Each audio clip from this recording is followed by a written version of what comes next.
भगवान श्री कृष्ण ने जब मोहिनी रूप धारण किया तो उनके सौंदर्य पर 33 करोड़ देवता मोहित हो गए।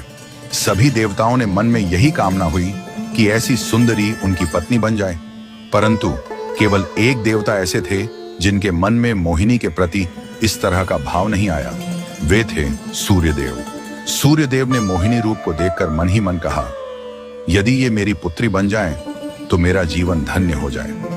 सूर्यदेव की इस भावना को समझकर भगवान श्री कृष्ण ने उनकी ओर कटाक्ष किया और संकेत किया कि उनकी इच्छा पूर्ण होगी। समय बीतने के बाद सूर्यदेव ब्रजभूमि में वृषभानु महाराज के रूप में अवतरित हुए। वृषभानु जी ने तपस्या की और ब्रह्मा जी से प्रार्थना की कि उन्हें ठाकुर जी की पुत्री के रूप में प्राप्ति हो। ब्रह्मा जी ने उनकी प्रार्थना को श्री हरि तक पहुंचाया। ठाकुर जी ने विचार किया कि वे नंद यशोदा और देवकी वासुदेव के यहाँ पुत्र के रूप में जन्म लेने वाले हैं, लेकिन प्रेम की स्थापना के लिए एक विशेष अवतार लेना होगा।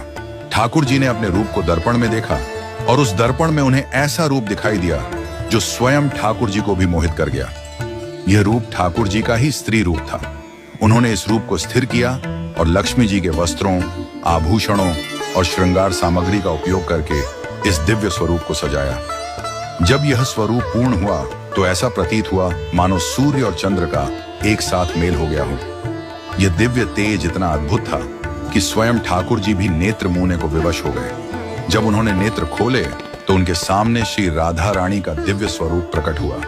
श्री राधा के प्राकट्य का समय सुबह 4 बजे का था, जो ब्रह्म मुहूर्त का समय है। भगवान के अन्य अवतारों का प्राकट्य दोपहर 12 बजे या रात्रि 12 बजे होता है, परंतु राधा रानी का जन्म ब्रह्म मुहूर्त में हुआ, जो नए दिन की शुरुआत का प्रतीक है। यह इस बात का संकेत था कि प्रेम का प्रकाश संपूर्ण विश्व में फैलने वाला है। राधा रानी के अवतरण पर वृषभानु महाराज और कीर्तिदा माता के घर उत्सव मनाया गया। सभी गोप गोपियां ब्रजवासी आनंद में झूम उठे, लेकिन एक अद्भुत घटना ने सबको चकित कर दिया। राधा रानी अपनी आंखें नहीं खोल रही थी। वृषभानु महाराज और माता कीर्तिदा इस बात को लेकर चिंतित हो गए। कई साधु संत और विद्वान उनके दर्शन करने आए, लेकिन किसी के भी प्रयास से राधा रानी ने अपनी आंखें नहीं खोली। तभी देवताओं के आग्रह पर नारद मुनि वहां आए। उन्होंने राधा रानी के पास बैठकर उनकी स्तुति की। नारद मुनि ने जैसे ही स्तुति गाई, राधा रानी ने पहली बार अपनी दिव्य नेत्रों से नारद मुनि की ओर देखा। उस समय राधा रानी का स्वरूप ऐसा था मानो मृग नयनी सुंदर बालिका अपने पालने से झांक रही हो। यह दृश्य देखकर नारद जी आनंद से झूम उठे।